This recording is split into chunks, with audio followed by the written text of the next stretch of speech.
आपण आरे दुग्ध वसाहतीतील युनिट क्रमांक 7 या ठिकाणी आलो असून या ठिकाणी काल शौचालयाच्या टाकीमध्ये एक महिला पडली। तिचं नशीब बलवत्तर म्हणून ती वाचलेली आहे। आपण तिच्याकडून आता या संदर्भात झालेल्या प्रकरणाची माहिती घेऊ।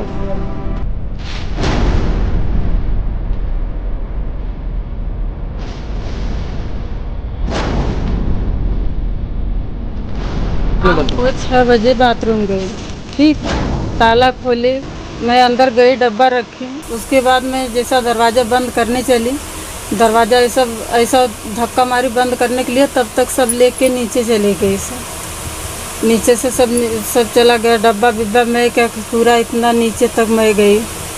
पकड़ने को कुछ नहीं, निकलने का कोई चांस नहीं। क्या मालूम कैसे मैं बच्चे लोग को भाग से मैं बाहर निकल के आ गई। मतलब जो शौचालय का टाकी है उसमें आप गिर गए थे? हाँ, नीचे चली गई मैं टाकी में।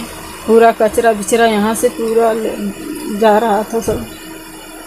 तो अभी आपसे यहाँ के जो लोक प्रतिनिधि है उन्होंने कुछ संपर्क किया? नहीं, नगर सेविका आई थी, मैं बोल रही हूँ ना, ये आई फोटो वोटो निकाल के लेके गई। और डॉक्टरी का ये सब था, चिट था वहाँ का, तो सबका फ़ोटो निकाल के लेके गई। अभी बोल रहे ड्रेसिंग के लिए नर्स कोई भेजेंगी, देखो क्या होता है कल। अभी कल ड्रेसिंग करना है। कौन से हॉस्पिटल में लेके गए थे आप? कोपर हॉस्पिटल ना, कोपर हॉस्पिटल। छोटे छोटे 3 बच्चे हैं, तीनों लड़की है। हाँ, अभी लॉकडाउन में कोई कमाई तो थी नहीं, अभी कैसा कैसा करके हम लोग किए। अभी इतना तो है नहीं कहाँ प्राइवेट में कर सकूं, तो कुछ मदद मिलेगा तो अच्छी बात है। ते सांगते ते घडलं असं एकदम। त्याची लहान मुलं वगैरे आहेत, मी पण बघितलं, तिथनं ओरडत आली, मी येऊन इथं बेहोश पडली। त्याने 1 वर्षापूर्वी का 2 वर्षापूर्वी मॅडमने ते स्टाईल वगैरे बसवलेलं, टेम्पररी काम करून दिलेलं, पण ते ॲक्च्युली ते म्हाडाने बनवलेलं होतं वाटतं। म्हटलं खाली जे म्हाडानं स्ट्रक्चर जे केलेलं असतं त्याला मी काय करू शकत नव्हते, म्हणून मी वरचं फक्त टेम्पररी करून दिलं। किती वर्षापूर्वीचं शौचालय आहे ते? 2008चं ना, 2008चं झाले, 12-13 वर्ष झाले असतील। पण आता 2 वर्षापूर्वी फक्त ते नुसतं स्टाईल वगैरे असं टेम्पररी काम मैडम ने किया, प्रीति साठम ने किया। यहाँ पे जनसंख्या है उस हिसाब से यहाँ पे बाथरूम नहीं है। और दूसरी बात, जो भी बाथरूम बनाया गया वो आरसीसी किया नहीं गया था, वो जगह पे इसके नीचे खड्डे में ही बना था, इसके लिए वो बैठ गया। उसमें जान भी जा सकती थी, वो बेचारी कैसे बच गई भगवान जानते हैं इसके बारे में। बाथरूम के अलावा और भी यहाँ पे आपको क्या दिक्कत है? दिक्कत तो बहुत सारी दिखती है, लेकिन उसको बताने पे कोई मांग पूरा नहीं होता है। नहीं है, न महानगर पालिका से न बीएमसी से कुछ नहीं है। यहाँ पर हर साल माने आते हैं, देख के चले जाते हैं, कुछ कार्य नहीं होता है। अभी आके गए, कुछ बोला नहीं, बोला हाँ वो कर दूंगा, ऐसे कर दूंगा, वो कर दूंगा। अभी बाथरूम का प्रॉब्लम होगा, अगर कोई आदमी आसपास नहीं होते तो आज समझो वहाँ घटना हो गई थी। और जो है कैसा भी आजू बाजू आके उसको निकालें वहाँ से, कैसा भी करके एम्बुलेंस 1 घंटे के बाद आई वहाँ पे। इसके बाद हम लोग 1 घंटा होते तो 2-2.5 घंटा लगे हमको वहाँ पहुँचने। कौन सा हॉस्पिटल है ऊपर में, वहाँ 2-2.5 घंटा वहाँ ले लिया समय। ये करूँ वो करो, इसको फोन करो, उसको वहाँ भी जब बराबर व्यवस्था नहीं था। कैसा भी होकर 2 बजे हम लोग वहाँ से आए यहाँ पे घर पे, और सुबह लोग आए, सब देवता के गए, कुछ किए नहीं यहाँ, कुछ संशोधक कुछ परिणाम निकला नहीं यहाँ पे।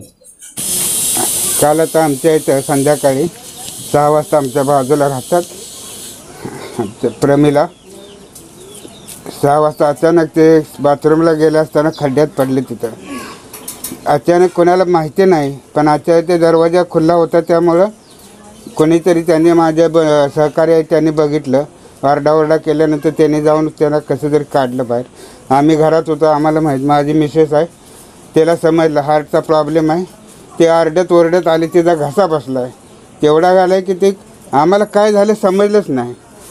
त्यानंतर समजलं की ना आम्ही दवाखान्यात घेऊन जायला आलो, कोणीतरी आमचे सहकारी होते, 108ला फोन केला, ॲम्ब्युलन्स बोलवली, पण ॲम्ब्युलन्स फार उशिराने 1 तासानं आले।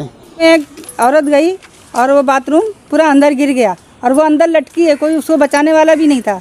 वो दुकान से लड़का मेरा आया, उसने खींच के निकाला, बाजू में अशोक हैं, इन्होंने खींच के निकाला। कभी रात में हुआ होता था तो वो औरत मर जाती थी।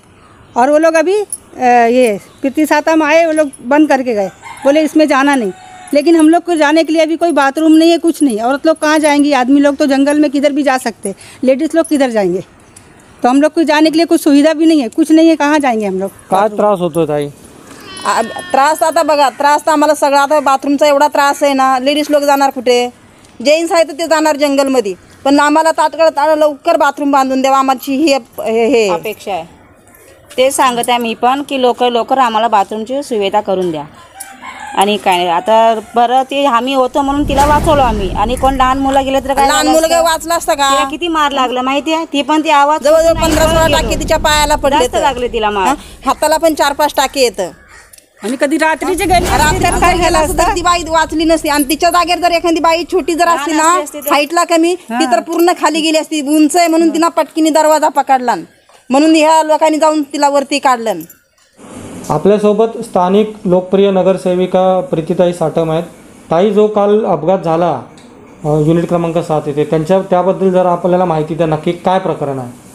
काल जो अपघात झाला म्हणजे एक बाई खरंच पडता पडता वाचली, तिचा जीव वाचला, आणि हे खरंच हे बघूनच खूप वाईट घडले दिसते।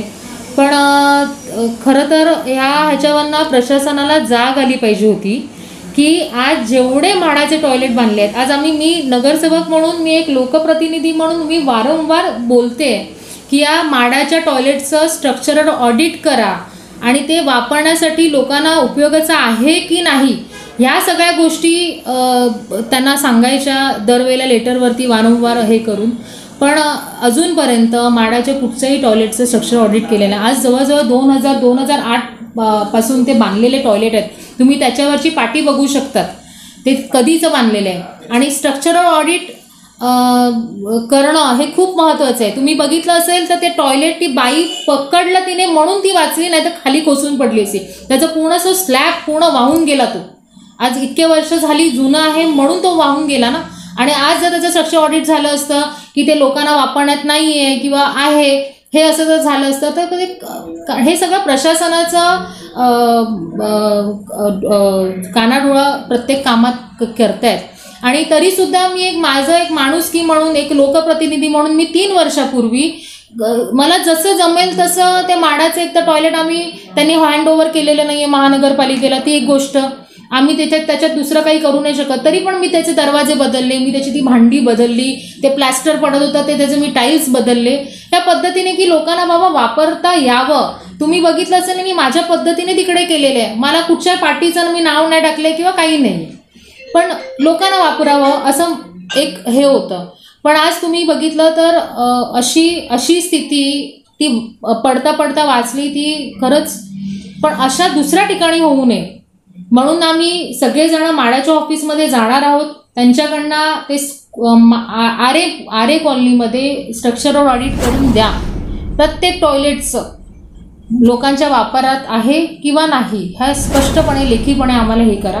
दुसरी महत्त्वाची गोष्ट की आता त्यांना काल जेव्हा ही घटना घडली त्यावेळेला मी लगेचच त्यांची दुसरी व्यवस्था कशी होईल, कारण ते वापरण्यासाठी खूप भीतीदायक आहे, त्यामुळे त्यांची दुसरी व्यवस्था कशी होईल ह्यावेळेला मी कालपासूनच महानगरपालिकेचाशी पाठपुरा करून पोर्टेबल टॉयलेटची बसवण्याची व्यवस्था करते। कारण कसं आहे की तिकडे नुसतं व्हिजिट करणं किंवा ते तर आहेच, पण महत्त्वाचं म्हणजे त्यांना दुसरी व्यवस्था कशी होईल हे बघणं माझी जबाबदारी आहे, माझं कर्तव्य आहे। आणि त्या पद्धतीने फक्त आता उद्या रविवार आहे म्हणून सोमवारी ते पोर्टेबल टॉयलेट बसवतील त्या बाजूच्याच जागेत। फक्त हा एक दिवस आहे, ती जरा लोकांची खूप धावपळ होणार आहे की थोडंसं 1-2 टॉयलेट आहेत तर त्यांच्याशी आम्ही त्या